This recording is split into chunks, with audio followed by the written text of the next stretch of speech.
Merci à vous trois. Donc, avant de démarrer la présentation, juste une information.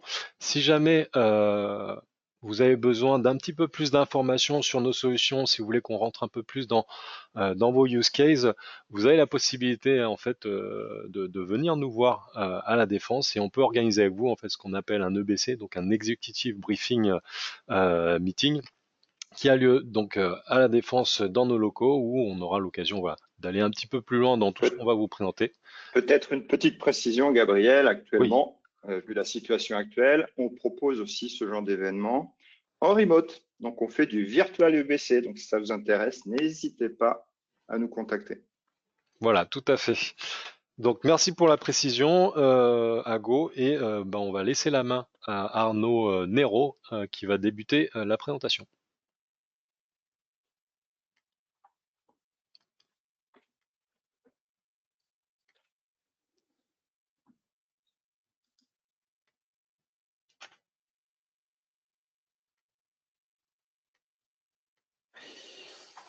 Et vous, Arnaud?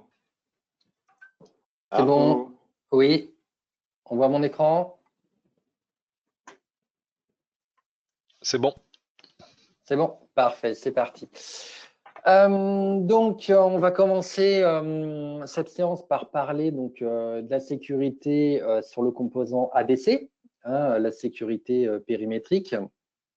Donc, une bonne sécurité, tout de suite, on pense à l'aspect chiffrement, SSL-TLS. Donc, l'ADC va vous permettre de mettre en œuvre un certain nombre d'algorithmes de chiffrement, dont les plus récents, tout ce qui va être du TLS 1.3, tout ce qui va être des chiffrements sur la base de courbes elliptiques, CDHE. N'hésitez pas effectivement à activer ces mécanismes. Il y a donc dans l'ADC des listes préétablies de groupes de ciphers relativement forts en termes d'algorithmes. Mais soyez vigilants également aux capacités des équipements, aux capacités des boîtiers, mais aussi bien des instances virtuelles, sur le compute que va requérir le nombre de connexions de vos utilisateurs. Ces derniers temps, dans le cadre du Covid, j'ai eu beaucoup d'exemples de sociétés qui ont configuré leur équipement avec des algorithmes très forts, mais qui a entraîné en fait des problèmes de performance utilisateur dégradée, voire même de crash de boîtier, à cause du nombre d'utilisateurs connectés par rapport à ce que le compute, le boîtier ou l'instance était capable de traiter. Donc, trouvez le bon compromis entre le niveau de sécurité que vous exigez et le compute que vous avez pour pouvoir recevoir tous vos utilisateurs. Voilà, faites attention à ça. Au niveau donc d'un déploiement d'une gateway dans le cadre de Virtual App et Desktop, dans la cinématique des flux, c'est également important d'avoir à l'esprit que tous les flux doivent être chiffrés. Donc, quand on imagine un déploiement d'une gateway en mode simple hop, donc ADC va se retrouver dans votre DMZ et tous les flux qui vont être vers votre infrastructure LAN doivent être des flux sécurisés. Hein. Vers l'AD, on va plutôt être en 636 ou en 389 chiffrés. Vers le storefront, c'est pareil, du HTTPS. Vers le serveur STA, ainsi de suite. Donc, toutes les communications entre tous les composants doivent être identifiées, doivent également être chiffrées. Quand vous êtes dans un scénario double hop, donc ça va vous présenter, ça va vous offrir la possibilité de faire un deuxième niveau de coupure entre deux DMZ, une deuxième coupure pour l'accès à vos VDA. Donc, c'est quelque chose de très intéressant, mais de la même manière, il faut que l'intégralité de vos flux soit également sécurisée entre les différentes briques d'infrastructure. Sur les aspects authentification, l'ADC va nous permettre de faire donc de l'authentification pour accéder à toutes les ressources, donc que ce soit des ressources publiées Virtual App et Desktop, ou que ce soit du full VPN, que ce soit du SSO vers d'autres applications web. On va être capable de faire des authentifications contextualisées grâce au scénario d'attente qu'on appelle N-Factor, qui va vous permettre donc de pouvoir imaginer un scénario du type portail captif où j'ai demandé un user, password, un token. Et on va être capable aussi de pouvoir vous présenter une liste déroulante avec des noms de domaine. Et si jamais l'utilisateur se trompe entre le user password, on va être capable de redemander un reCAPTCHA. On est également capable de faire de l'authentique basé sur des cartes à puce, basé également sur du native OTP ou du push notification, je vais y revenir par la suite, mais également donc de FIDO2 qui est actuellement en tech preview dans la toute dernière release, donc la release 13 de l'ADC. FIDO2, donc, qui va avoir pour vocation d'être un nouveau standard du marché d'une clé d'identité virtuelle. Voilà. Donc, la brique ADC qui reçoit ces authentifications va être capable donc, de pouvoir donner accès à vos applications qui se trouvent on-prem avec des mécanismes également de SSO, donc être capable de rejouer des scénarios d'authentification et de pouvoir les rejouer dans votre ferme virtuelle app et desktop ou pour joindre d'autres applications web que vous auriez on-prem. On est également capable donc de pouvoir identifier les utilisateurs en les redirigeant vers d'autres portails d'authentification. Vous pouvez imaginer un scénario où vous utilisez les services de Microsoft, Azure ou d'Okta ou de Google pour pouvoir authentifier vos utilisateurs pour ensuite leur donner accès à vos applications publiées. Voilà. Le Netscaler également, l'ADC, pardon, est également capable de pouvoir délivrer des jetons SAML pour pouvoir accéder à d'autres ressources dans le cloud ou dans votre data center. Dans un scénario two-factor, l'idée c'est de demander un user password et un facteur supplémentaire qui généralement est un OTP.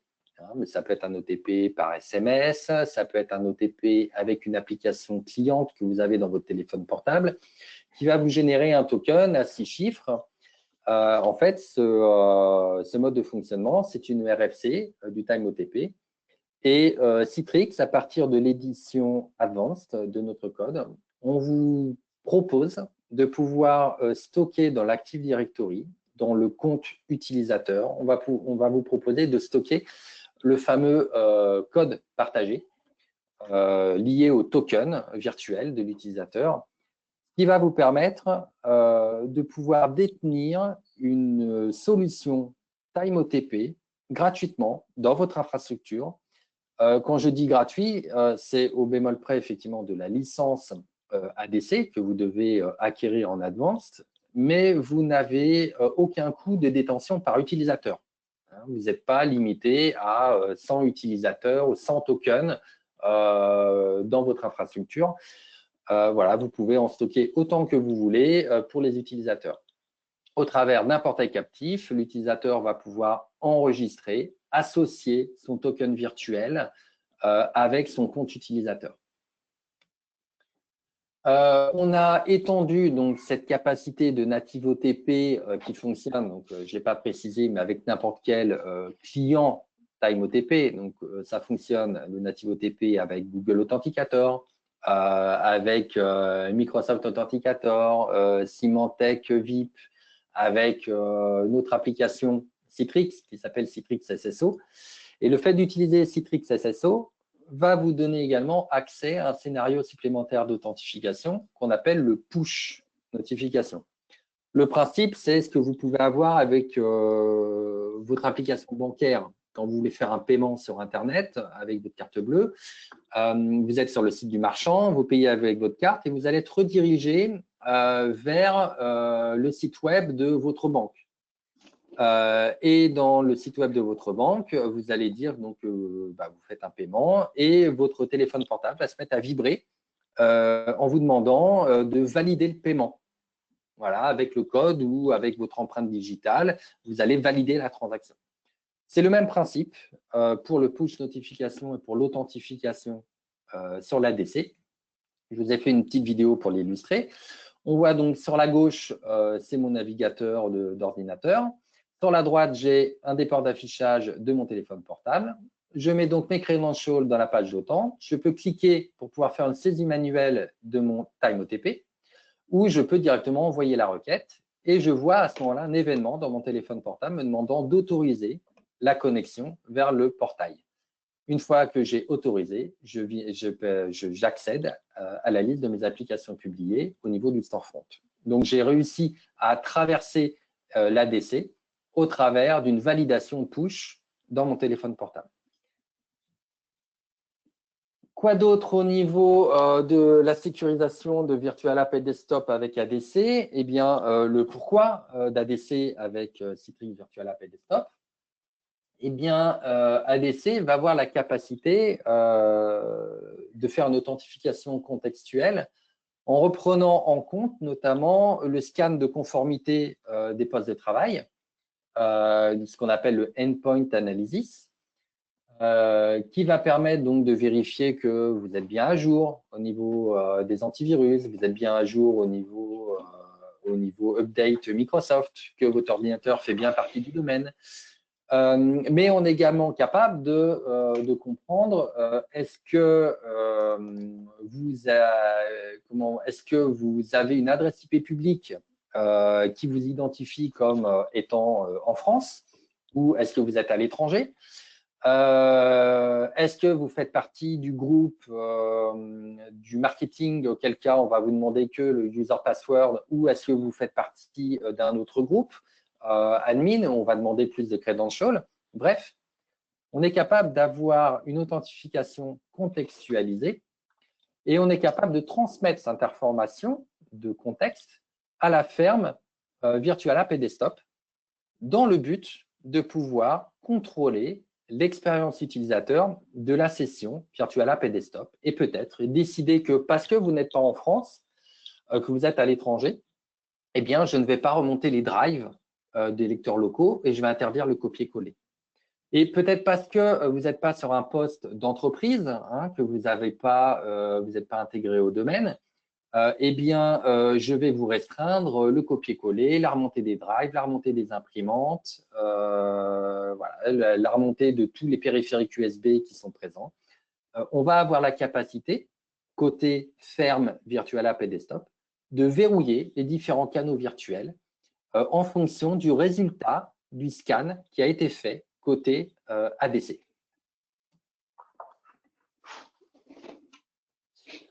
Donc, cette notion de context aware, on le voit sur la partie Smart Access pour une ferme applicative Virtual App et Desktop. Mais la contrainte, c'est que si vous avez plusieurs fermes Virtual App et Desktop, parce qu'il y a eu fusion d'entreprises, parce que vous avez une migration en cours d'une ferme à une autre, que vous avez peut-être fait un upgrade d'une 6.5 vers une 7.15, ainsi de suite. Vous avez donc la contrainte de devoir répercuter tout ce paramétrage sur l'ensemble de vos fermes, ce qui peut être assez contraignant. C'est pourquoi on a introduit la notion de Smart Control qui vous permet de déporter cette responsabilité de verrouillage directement auprès du composant Gateway Citrix ADC. Donc, c'est l'ADC qui va pouvoir appliquer les différentes restrictions des canaux virtuels, peu importe la ferme applicative sur laquelle vous allez vous connecter. Donc, en résumé, Smart Access permet d'informer les fermes Virtual App et Desktop du résultat des scans et chaque ferme va appliquer son verrouillage. Alors qu'avec Smart Control, eh bien, ce verrouillage est appliqué de manière centralisée auprès de l'ADC et qui répercute ce verrouillage sur toutes les fermes de la même manière. Donc, voilà la différence Smart Access, Smart Control. La brique ADC va également vous apporter tout un tas de mécanismes au niveau des doses, au niveau IP réputation, dans le but toujours de protéger l'accès à vos applications publiées. On va être capable donc de gérer le blocage par rapport aux adresses IP sources. On va être capable de contacter des services externes pour tout ce qui est IP réputation. On va être capable de gérer également tout ce qui est gestion des queues par rapport à l'anti-DDoS, par rapport à éventuellement des requêtes DNS, du TCP flooding, tout ce genre de choses. On est également capable de gérer le rate limiting et également gérer la détection des bots, donc des différents robots qui viendraient se connecter sur les portails d'authentification ou sur les différentes applications web que vous avez publiées. Et enfin, c'est bien d'avoir de la sécurité qui est mise en place, mais ce qui est important également, c'est de pouvoir surveiller ce qui se passe, d'avoir un certain nombre de métriques, avoir de la visibilité sur l'activité qu'il y a au niveau de votre composant gateway. Et là, ça va être le rôle de la brique qu'on appelle Application Delivery Management, ADM, qui va être un puits de log des statistiques en provenance de l'ADC, qui vous permet également de manager, de gérer tout le parc de composants network Citrix, donc tout ce qui est ADC ou SD-WAN.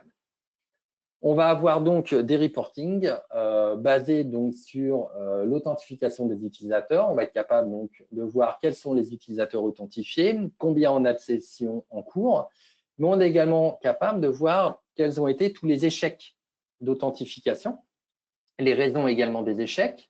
On va être capable de voir par rapport à ces échecs quelles sont les adresses IP des clients. On est également capable d'avoir le même type de rapport sur l'aspect authentification.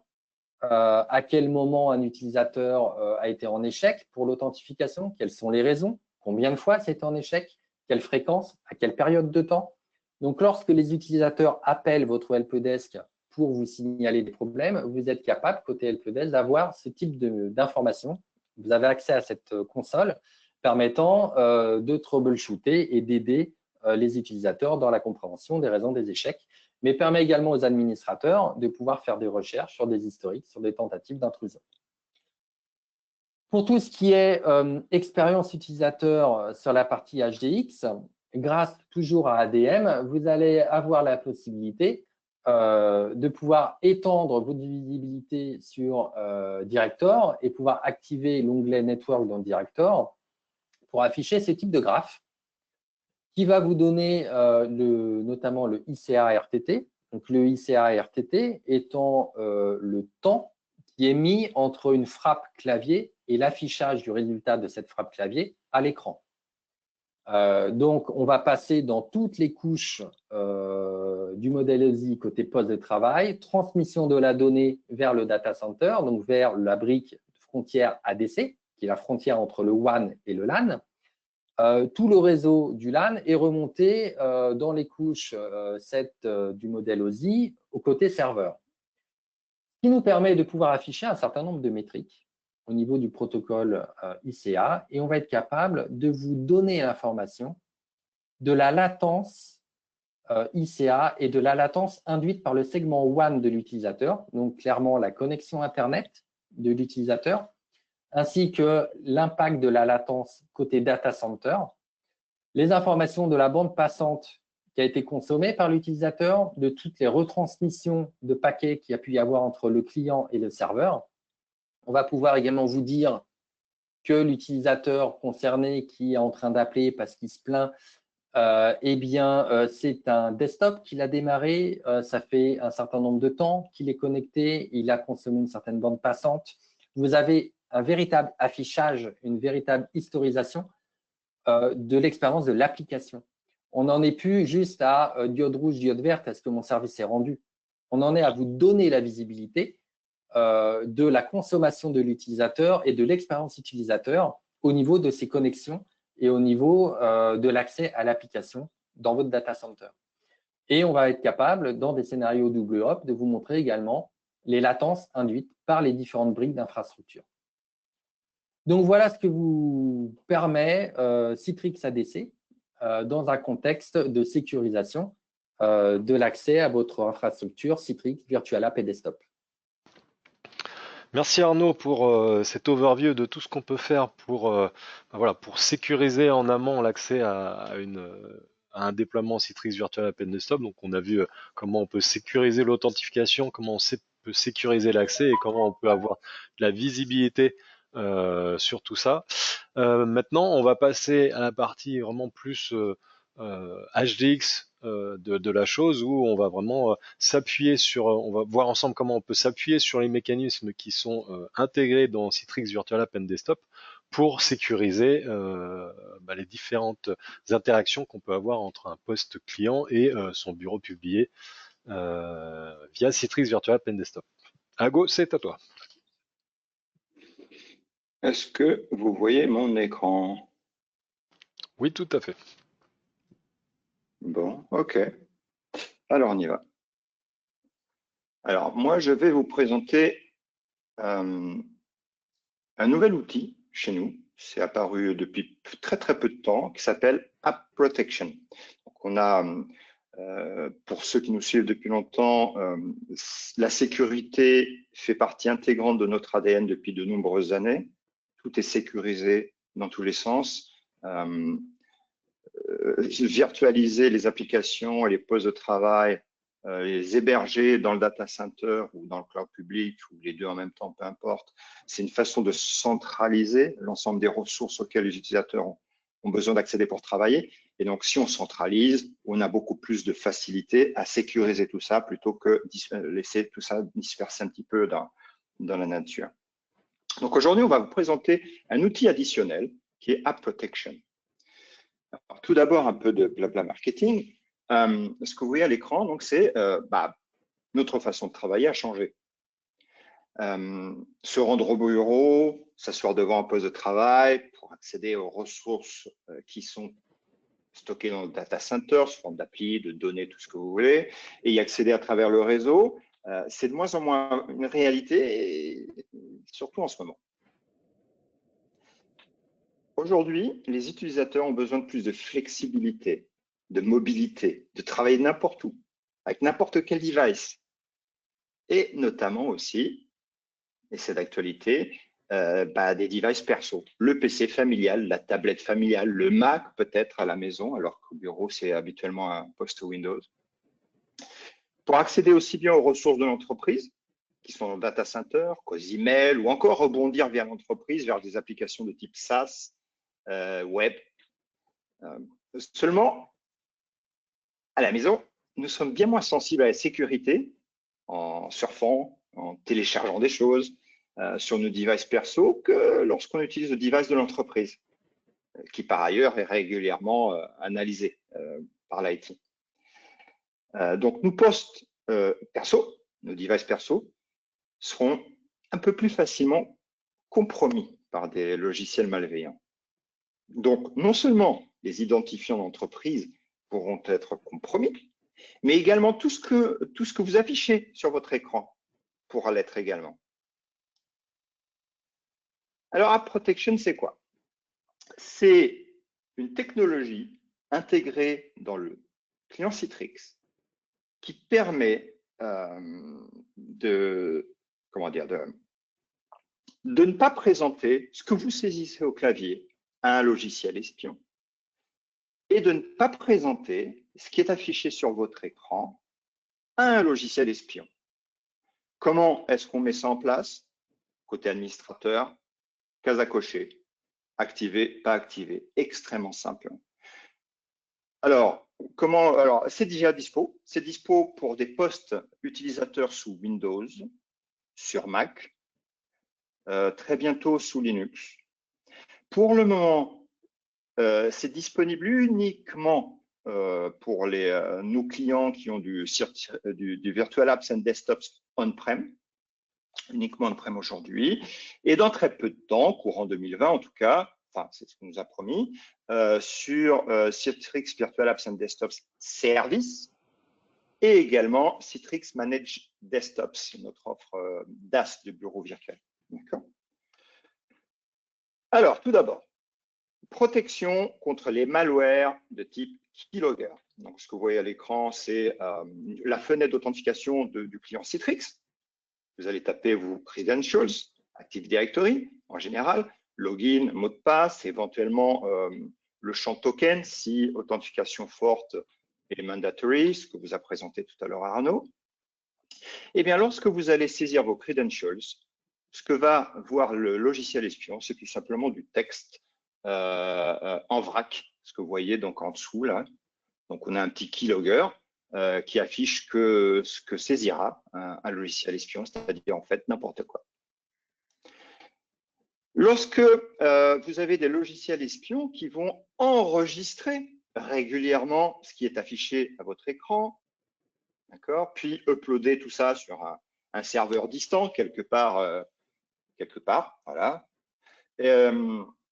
Alors le pirate qui a maintenant ses copies écran à dispo, il va pouvoir analyser tout ça et éventuellement trouver, je sais pas, des numéros de carte de crédit, des identifiants, des données d'entreprise confidentielles, etc. Potentiellement n'importe quoi. Avec App Protection, ce logiciel espion, qu'est-ce qu'il va récupérer? Un écran noir. Voilà, donc inexploitable. Alors, aujourd'hui, avec la situation actuelle, il y a beaucoup de choses qui sont d'actualité, telles que Teams, bien sûr, Microsoft Teams, mais aussi Zoom, gros succès, Zoom, GoToMeeting, celui qu'on utilise actuellement, etc., etc. Donc, on peut imaginer que vous êtes à la maison, sur le PC familial, sur lequel vous avez lancé le client Citrix, le Workspace App. Vous avez plusieurs applications publiées ou encore des applications de type SaaS, etc., ou bureau virtuel, peu importe, affichées à l'écran, le tout au travers de Citrix. Et en même temps, votre enfant arrive, j'ai mon cours de maths urgent, Zoom, etc. OK, bah, vous laissez le PC familial. Pendant ce temps-là, vous allez faire du jardinage, hein, c'est possible. Sauf que vous n'avez pas fermé vos applications Citrix. Ce qui va se passer, c'est que Zoom va présenter peut-être des choses qui sont potentiellement confidentielles à l'écran. Et bien, avec le client Citrix et le App Protection activé, Zoom ne verra rien du tout. Tout sera masqué. Alors, ici, on a une petite démo. Donc, voilà la phase d'authentification dans le Workspace App. On tape nos credentials et à droite, vous avez une petite fenêtre avec un keylogger. Et vous voyez que le texte est complètement haché, en fait. On ne voit strictement rien.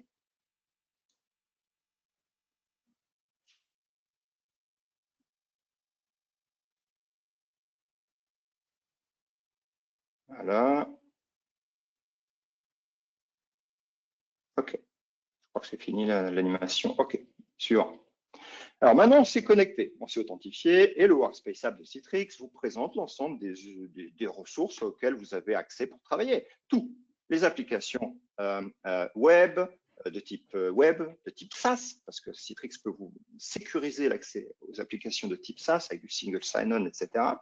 Mais également vos bureaux virtuels et également vous donner les fichiers dont vous avez besoin pour travailler.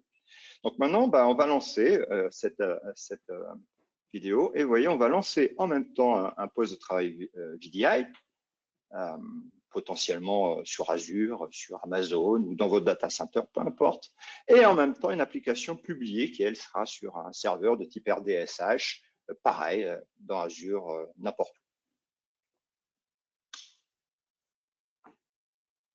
Voilà, alors on va commencer par le VDI. Première chose, on essaye de taper du texte. Voilà, on va essayer de taper du texte. Ah non, raté. On va d'abord faire un copier, un imprimé écran. Vous voyez, tout est noir. Maintenant, on essaie de taper du texte. Vous voyez dans le keylogger le texte que le logiciel espion va récupérer et du texte haché. Maintenant, on bascule sur l'application publiée. On charge un document quelconque. Et pareil, on va essayer de faire une copie écran. Pareil, écran noir. On essaie d'entrer du texte. Pareil. Voilà. Alors, avec le Workspace App de Citrix et un service cloud qui s'appelle l'Access Control, on pouvait déjà sécuriser l'accès aux applications de type SaaS et web. Donc, vous allez sortir du périmètre de sécurité d'entreprise pour travailler sur un Salesforce, sur un Office 365, sur potentiellement n'importe quoi, hébergé en dehors du périmètre de sécurité. Eh bien, on va pouvoir appliquer du watermark pour la protection de la propriété intellectuelle, empêcher le copier-coller, interdire les impressions, etc. Et bien maintenant, avec le App Protection, on pourra également prévenir les logiciels espions de type keylogger ou screen capture. D'accord? Donc, c'est un outil additionnel. Alors maintenant, avec Office 365, qu'est-ce que ça donne? Donc là, on est dans une application SaaS. On est avec Office Online. Hein. On n'est pas avec Office installé en local sur un VDI ou autre chose. Donc, on va lancer un navigateur. Un navigateur qui, pour ceux qui le savent, est intégré dans le Workspace App de Citrix, c'est du Chromium. Hein. Donc, c'est un navigateur intégré dans notre client et c'est comme ça qu'on peut le gérer en termes de sécurité. Donc là, voilà, on est dans Excel Online. Donc, on est chez Microsoft. On saisit du texte dans Excel Online. Et qu'est-ce qu'on voit au niveau du keylogger? Rien de particulier. On peut faire la même chose. Ah bah, voilà. Alors là, on lance une application qui, elle, n'est pas protégée par notre App Protection. D'accord? Cette application n'est pas protégée. Eh bien, regardez ce qui se passe. On peut faire un copier-coller de ce qu'on voit à l'écran. Et si on tape du texte, un login et un mot de passe qui sont bidons, là, en l'occurrence, eh bien, on va voir dans le keylogger qu'on tape, qu'on va bien saisir nos credentials. Et j'en ai fini. Pour maintenant, je le passe la main à Arnaud. Tonazzi. Oui, merci Ago. Alors, il y avait juste deux questions en même temps sur la partie App Protection auxquelles on peut répondre tout de suite, qui concerne la partie licensing, à savoir donc, du coup si App Protection était inclus dans toutes les éditions de Virtual Apps and Desktop. Eh bien non. C'est un add-on, c'est une option à laquelle il va falloir souscrire. Par contre, je parle bien de ce qui est disponible aujourd'hui. Hein. Citrix Virtual Apps and Desktops on-prem aujourd'hui, c'est une option pour cette offre-là. Hein. Ça sera intégré avec Citrix Virtual Apps and Desktops Service et CMD si je ne me trompe pas. Pour l'instant, c'est pas encore sorti sous la forme de service. Donc, bon, voilà, on verra bien.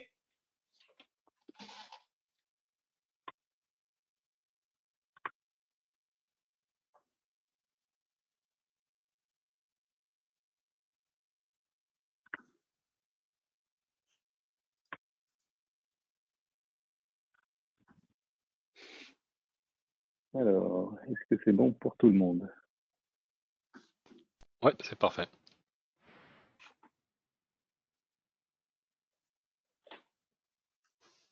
C'est OK, Arnaud.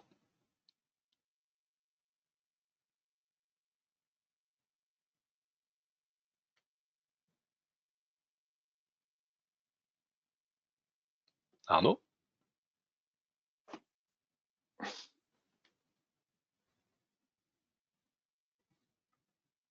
Ah, on aurait peut-être un problème technique.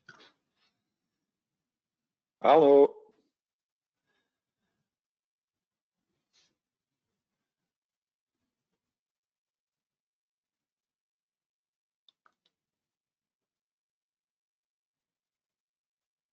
Bah, sinon, j'enchaîne rapidement sur la dernière partie que j'ai à faire et puis dès qu'Arnaud est dispo, Ouais, écoute, on n'a qu'à faire ça. on fait comme ça? Ouais. Ok, allez, on enchaîne. Tu m'as remis mon écran là?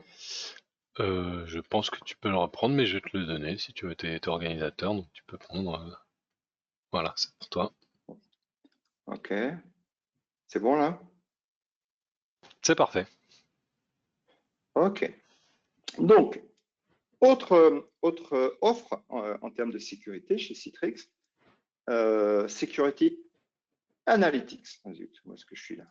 Voilà.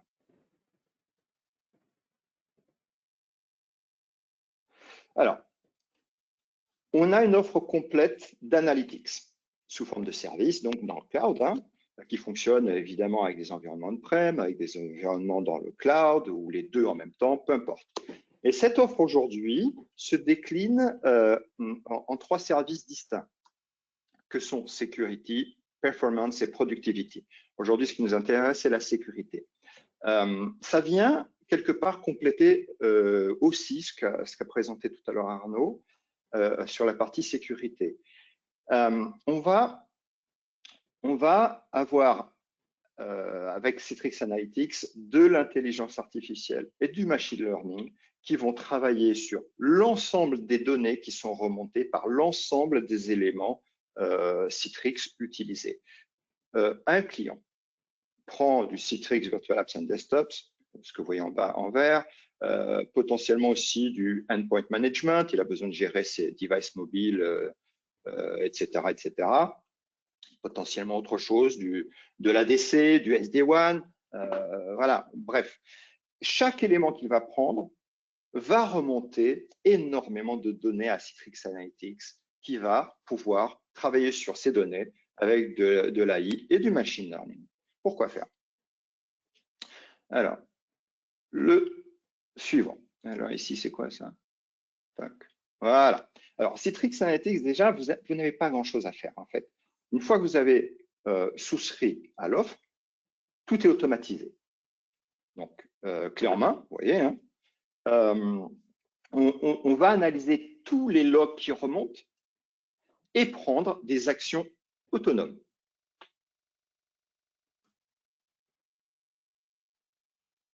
Donc, l'ensemble des services Citrix auxquels vous avez souscrit vont remonter de la donnée. Tout ça, ça va être analysé, etc., par de l'AI et du machine learning, et des actions autonomes vont être prises. Pour faire quoi, par exemple? Pardon, je reviens ici. Pour faire quoi, par exemple? Imaginons qu'un utilisateur se connecte de deux endroits en même temps, alors qu'habituellement, il est toujours au bureau. Sauf qu'aujourd'hui, il est à la fois au bureau et en même temps en Chine. Problème. Donc, l'outil va être capable automatiquement d'alerter évidemment l'administrateur et en même temps de couper la session d'utilisateur, par exemple. Ou bien, autre possibilité, donc ça, c'est l'administrateur qui définit les actions au préalable, hein. Après, l'outil va être complètement autonome. Mais imaginons qu'au lieu de couper la session d'utilisateur, eh bien, on décide de faire du session recording. Donc, on va enregistrer ce que fait l'utilisateur. Voilà. Donc, l'administrateur est prévenu. C'est des choses qu'on peut imaginer. Autre cas de figure, un utilisateur qui habituellement upload, download 1 giga, 1 méga, 2 mégas de données, sauf que d'un seul coup, aujourd'hui, il s'est mis à télécharger plus d'1 giga. Problème, ce n'est pas son comportement habituel. On est face à un comportement déviant, donc l'outil va prendre des actions, prévenir évidemment l'administrateur et couper le téléchargement de l'utilisateur. Peut-être que c'est un utilisateur qui s'est, enfin un pirate qui s'est connecté à la place de l'utilisateur quelque part, qui télécharge des données, ou peut-être encore un utilisateur, imaginons, qui est démissionné entre guillemets et qui s'est mis à pomper pas mal de données. On peut tout imaginer. Comment est-ce qu'on catégorise les utilisateurs? En fait, plus on a de données, plus on avance dans le temps, plus fiables seront la catégorisation des utilisateurs, comme vous voyez à l'écran, avec des indicateurs de risque en rouge, high risk, etc. Et donc, ça permet de surveiller les utilisateurs. Voilà. Donc, je ne vais pas plus loin en termes de Citrix Analytics. C'est quelque chose d'extrêmement facile voilà, à activer. Vous l'aurez dans les offres Citrix Cloud. Pour les autres, il faudra souscrire. On a plein de choses sur le web et notamment dans la Citrix Tech Zone, pour ceux que ça intéresse. Arnaud? Alors, quelques précisions Alors, sur la partie Analytics. Donc, c'est un service cloud. Donc là, on va dire que le principal de la plateforme tourne dans le cloud. Par contre, ça nous permet d'adresser en fait vos ressources qui sont on-prem. C'est-à-dire que je vais être en mesure de connecter mon site déployé on-prem aujourd'hui avec du Virtual App and Desktop 19.12 par exemple, et remonter les informations de mon déploiement on-prem dans Analytics. Et après, on pourra du coup derrière mettre en place toutes les actions automatisées qui peuvent être mises en place lorsqu'on détecte un comportement déviant. Voilà. À toi, Arnaud. Ok, c'est bon. Tout le monde voit mon écran? C'est parfait. Ok, il y avait juste une petite question aussi là concernant Analytics, c'était de savoir si on pouvait remonter les informations uniquement sur la partie CVAD Cloud ou si on pouvait aussi remonter sur du CVAD on-premise. Ok, bah, je pense que j'ai répondu juste, juste avant, Ok, donc tu peux parfait. y aller. Bon, et ben, s'il n'y a pas d'autres questions, du coup, on va pouvoir passer à la partie session recording, qui du coup est la partie finale, puisque j'ai eu un petit souci de téléphone juste avant. Alors, côté session recording, donc c'est un outil Citrix, anciennement Smart Auditor, qui globalement va vous permettre d'enregistrer au format vidéo ce que font les utilisateurs dans leurs applications publiées ou dans leur bureau publié. Donc, comment Session Recording se présente? Donc, c'est d'abord une partie Recording Agent à installer en plus de votre VDA sur votre machine, soit serveur, soit VDI. Donc, cet agent, lui, discute avec un Session Recording Server. Donc, ce Session Recording Server, lui, il va avoir plusieurs rôles. Le premier, c'est le rôle de broker classique pour accueillir toutes les connexions des clients. Donc, c'est un service web de JS. Il a aussi le rôle de Storage Manager. Donc, c'est lui qui va gérer l'emplacement de sauvegarde de vos fichiers vidéo. Dans les versions précédentes, les vidéos étaient directement enregistrées dans les bases de données. Maintenant, les vidéos sont enregistrées sur des filers.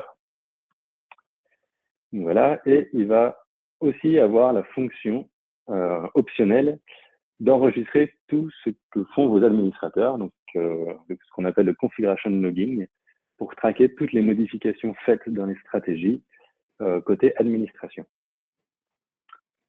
Avec la partie session recording vient aussi la partie player. Donc là, on a un player, donc c'est une interface à installer qui est aussi maintenant disponible via un navigateur web et qui va permettre de lire et de rechercher les différents fichiers vidéo. On va avoir la base de données qui, elle, va forcément être du serveur SQL. Donc le nom de la base est personnalisable, hein. Vous pouvez le faire après l'installation, ça y a aucun souci. Et on va avoir le dernier composant qui est le Session Recording Policy Console, donc qui là est une console qui permet de créer et de modifier les différentes stratégies d'enregistrement que vous allez appliquer à vos utilisateurs. Voilà pour la partie des composants. Ensuite, comment tout cela interagit avec le cloud? Donc, Session Recording est un composant on-premise. Donc, toute la partie serveur, player ou autre ne peut être disponible que on-premise. Mais par contre, grâce aux nouveautés, grâce aux mises à jour régulières du Cloud Connector, vous allez quand même pouvoir piloter et dialoguer avec votre infrastructure Citrix Virtual Apps and Desktop Services.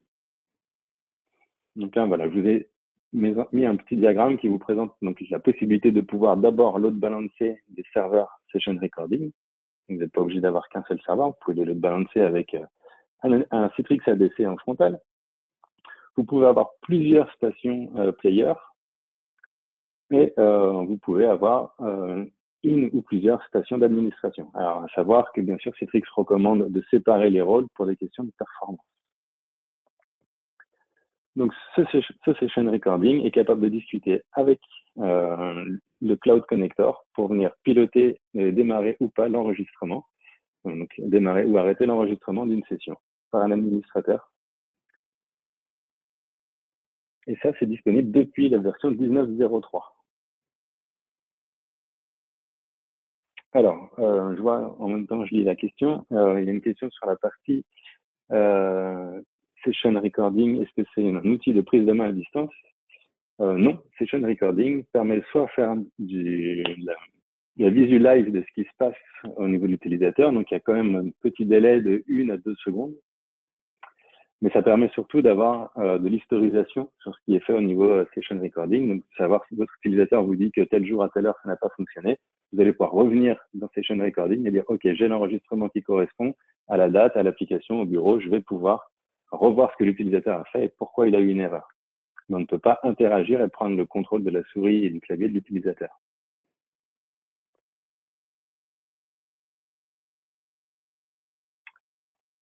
Alors, je referai un point sur la question juste après. Alors, côté bénéfice de la solution, donc ça va vous permettre d'augmenter votre sécurité, puisque vous allez pouvoir regarder et enregistrer ce que vos utilisateurs font avec les solutions que vous leur mettez à disposition. C'est aussi donc un outil puissant côté monitoring, puisque vous allez pouvoir capturer et archiver toutes les modifications de l'écran, en incluant les déplacements de la souris. Vous allez pouvoir revenir dessus. Vous allez pouvoir faire des recherches sur différents mots-clés que l'utilisateur a pu taper pendant sa session. Voilà, ça va vous permettre, c'est vraiment puissant, ça analyse ce qui est fait au niveau du navigateur. On va pouvoir retracer les URL utilisées par l'utilisateur, revenir dessus plus rapidement. Vous n'êtes pas obligé de regarder 8 heures d'enregistrement vidéo pour savoir où est-ce que l'utilisateur a eu un problème. Vous allez pouvoir revenir directement via des mots-clés. Le slide n'a pas changé. Voilà.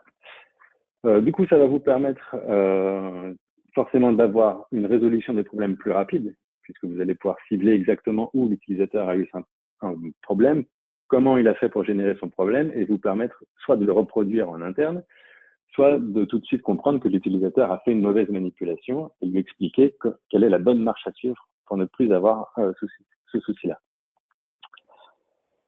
Et comme vient d'en parler Agostino, donc c'est maintenant intégré à la solution Analytics. Vous allez pouvoir, via Analytics, à partir du moment où vous considérez que cet utilisateur a un comportement suspect, vous allez pouvoir déclencher l'enregistrement automatique de sa session.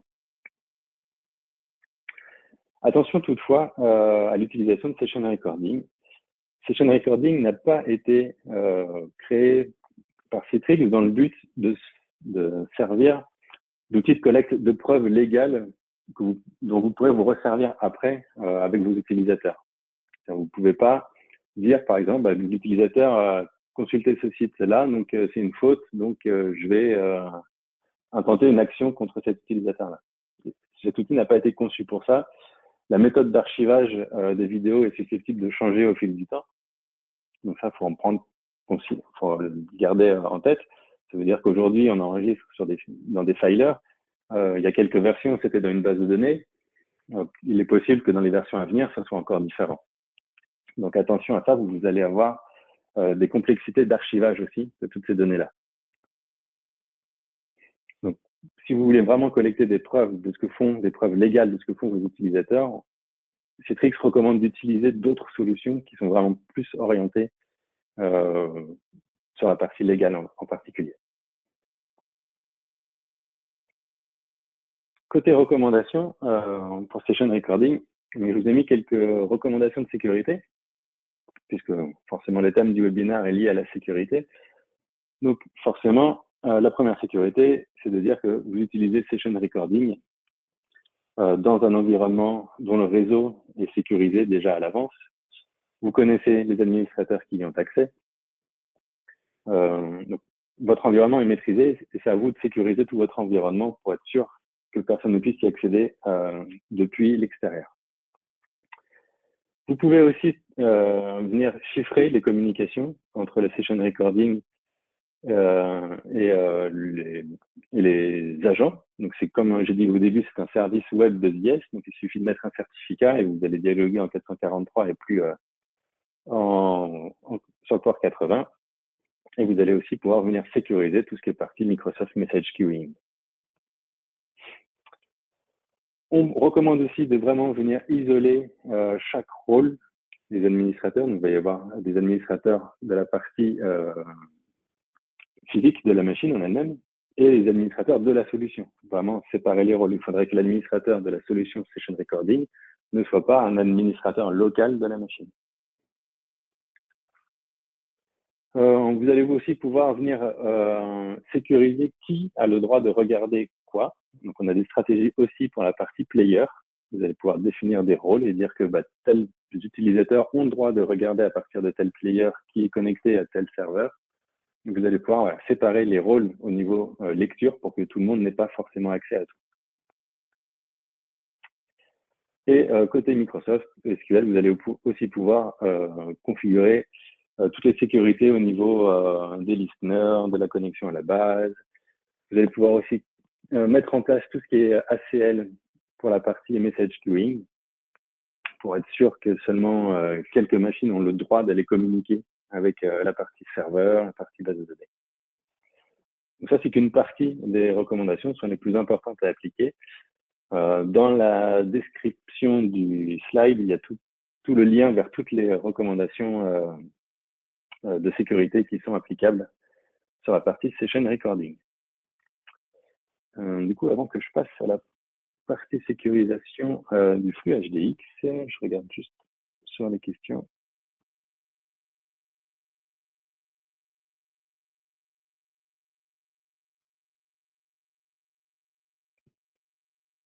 Il y avait une question hein, sur est-ce qu'il y a une Oui. indexation en fait des différentes actions qui sont enregistrées par session recording.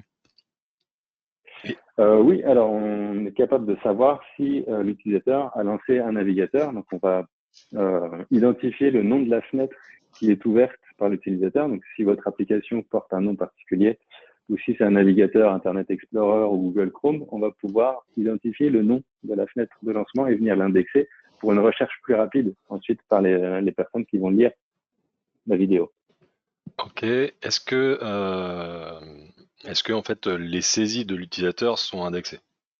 C'est frappe clavier. Alors, on n'a que les déplacements de la souris qui sont indexés. Ensuite, tout ce que va taper l'utilisateur au clavier va être vu dans la vidéo, mais si par exemple il tape un champ password, dans la vidéo ne sera enregistré que les petits points. On n'aura pas le mot de passe de sauvegarder dans la partie session recording.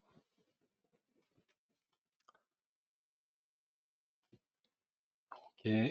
Alors bon, après, ce que je te propose, c'est de continuer et puis bon, on fera les questions à la fin et au pire, on vous Ouais, enverra les réponses par email. ça marche, pas de souci. Alors, concernant du coup la sécurisation du flux HDX, donc là, il y a d'abord la première fonctionnalité qui est incluse avec tout VDA et tout environnement Citrix, qui est la partie SecuriCA. Donc ça s'active via les stratégies dans votre console Citrix. Vous avez plusieurs modes d'encryption. Donc par défaut, c'est très peu encrypté, ça peut se décrypter très facilement, c'est une encryption basique.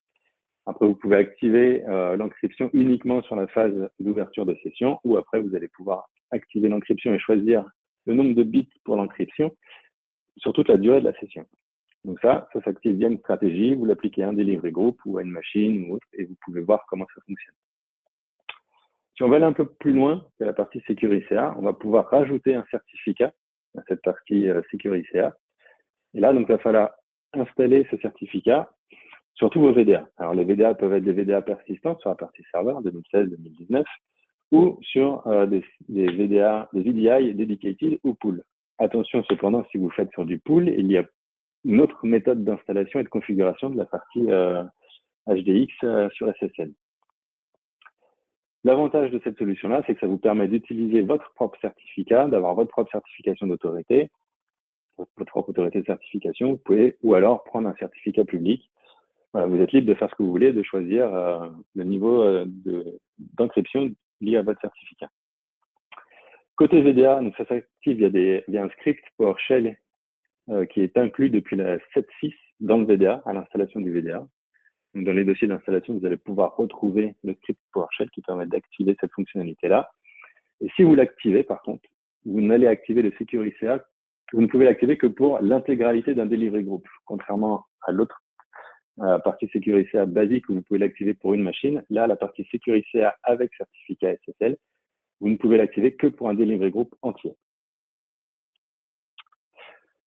Voilà. Alors ça, c'est pour la partie SecuriCA et sécuriser votre flux. Alors, ça ne remplace pas l'utilisation d'une gateway, mais ça va vous permettre de chiffrer et crypter votre flux en interne sans avoir à passer par une gateway. L'autre outil qui est assez utilisé pour la partie sécurisation, c'est simplement de venir activer ou désactiver les canaux virtuels dont vous avez besoin. Donc là, on a une stratégie qui est déjà toute prête pour ça dans votre console studio. Vous allez dans les templates et on a une stratégie qui est là et qui vous présente tous les canaux virtuels que vous pouvez activer ou désactiver. Donc, vous pouvez l'appliquer ensuite à soit vous savez que c'est un utilisateur qui vient de la partie gateway, donc vous savez qu'il vient de l'extérieur, vous voulez lui refuser l'accès à certains canaux virtuels, comme la remontée de ses imprimantes ou de ses disques locaux, parce que du coup, là, ça pose un problème de sécurité. Et ben, vu qu'il vient de la partie gateway, vous allez pouvoir appliquer cette stratégie-là aux connexions qui viennent de notre killer gateway et dire, OK, pour ces utilisateurs-là, on bloque la remontée des imprimantes, on bloque la remontée des disques locaux, on bloque les imprimantes USB, les clés USB. Voilà. Donc ça, c'est un template qui est inclus dans chaque version de Virtual Apps and Desktop. Normalement, j'avais préparé le template. Hop, voilà, je vous ai mis à l'écran la stratégie que j'ai créée via le template. Vous avez tous les canaux virtuels et tous les clients et autres périphériques que vous pouvez avoir sur un poste, que vous pouvez connecter dans votre session Citrix. Vous pouvez activer ou désactiver toutes ces fonctionnalités-là. Voilà. Et voilà, j'en ai fini pour ma partie. Merci Arnaud pour cette overview sur tout ce qu'on peut faire côté HDX et sur Session Recording. Donc au niveau des différentes questions qu'on a encore en suspens, au niveau de la volumétrie des enregistrements Session Recording, est-ce que tu as des ABAC ou pas? Je ne sais plus si c'est disponible dans la doc. Alors non, on n'a pas d'ABAC. Tout dépend encore une fois du type d'écran que l'utilisateur a, s'il a 2 écrans, 3 écrans, du type de résolution, du temps, de la durée de session, du nombre de couleurs, du nombre de frames par seconde. Voilà. Il y a énormément de choses qui rentrent en compte et on n'a pas d'ABAC disponible. Mais d'expérience, c'est assez volumineux quand même. Ok. Un quart d'heure d'enregistrement peut vite devenir 1 giga en fonction de la résolution de l'écran. D'accord. On a une question par rapport au RGPD avec Session Recording. Oui, alors là, après, Session Recording, c'est juste un outil d'enregistrement. Ensuite, vous allez le stocker où vous le voulez. Et libre à vous de garder les vidéos plus de, je sais plus si 90 jours ou 60 jours en fonction de la RGPD. Ok. Arnaud Nero, est-ce que tu es encore là?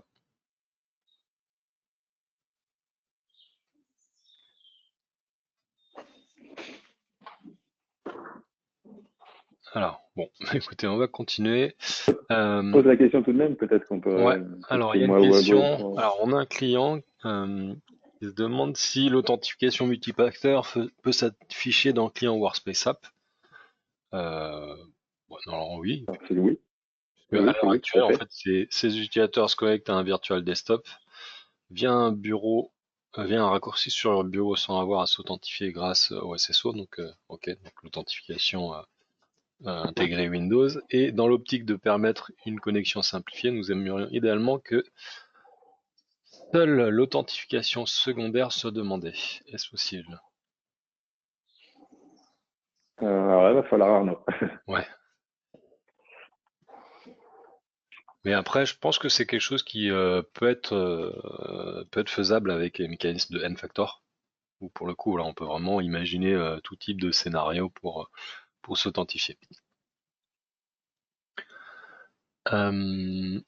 Alors, est-ce qu'on peut envoyer la présentation? Bien sûr. Les présentations seront envoyées, je pense, demain ou après-demain dans l'email de suivi, où vous devriez également avoir la partie, un lien vers le replay de la session. Et ensuite, qu'est-ce qu'on a? Une question de Mathieu, ce sont les fichiers à plat, pas de console de gestion des enregistrements. Ah, est-ce que tu as un peu plus d'infos sur comment on accède aux enregistrements de session recording? Alors, les enregistrements sont disponibles via la console player qui se connecte à la base, qui se connecte au broker, au serveur, qui lui est en relation avec la base de données. Et là, donc, quand l'utilisateur lance son player et s'authentifie, il y a des stratégies qui sont impliquées pour savoir à quels enregistrements il a le droit d'avoir accès. Et ensuite, il va pouvoir avoir soit une option de recherche simple ou une option de recherche avancée. Ok. Mais bon, voilà, c'est pas pas des fichiers à plat qu'on va. Alors, c'est un fichier à plat qui est sur un filer. Donc, ce filer-là, on recommande de le sécuriser. Par contre, le fichier en lui-même, il est illisible. Il faut absolument passer par un player pour pouvoir lire le fichier. D'accord. Et il sera seulement décrypté que dans le player. Si on a les autorisations ou autres, le fichier, la vidéo ne sera lue et décryptée que dans le player. Ok, parfait. Eh ben, écoutez, je pense qu'on a répondu à quasiment oui, à toutes les questions. Donc, on va vous envoyer normalement. Alors, attendez, est-ce que vous voyez mon écran? On voit une page blanche. Ok. Voilà. Donc, on va vous envoyer un questionnaire de satisfaction pour avoir votre feedback sur la session, également avoir vos en fait, des suggestions si jamais vous voulez qu'on aborde d'autres sujets ou si vous voulez qu'on vous recontacte pour approfondir ces différents sujets. Juste pour information, le prochain Webilunch qui aura lieu le 13 mai 2020 sera autour de Citrix et comment Citrix s'interface avec l'offre Microsoft Windows Virtual Desktop. Ce sera un webinaire qui sera animé par Microsoft et par Citrix. Donc voilà, si jamais ça vous intéresse, ça peut être intéressant de se connecter au prochain Webilunch.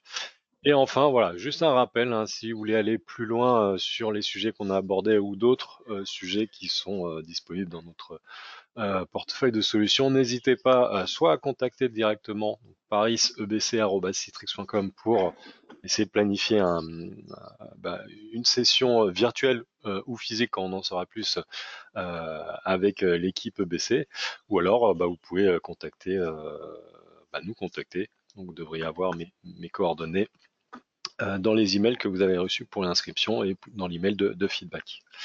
Donc merci à tous et je vous souhaite un bon appétit et un bon confinement. Bonne journée. Merci, bonne journée, à bientôt. Au revoir.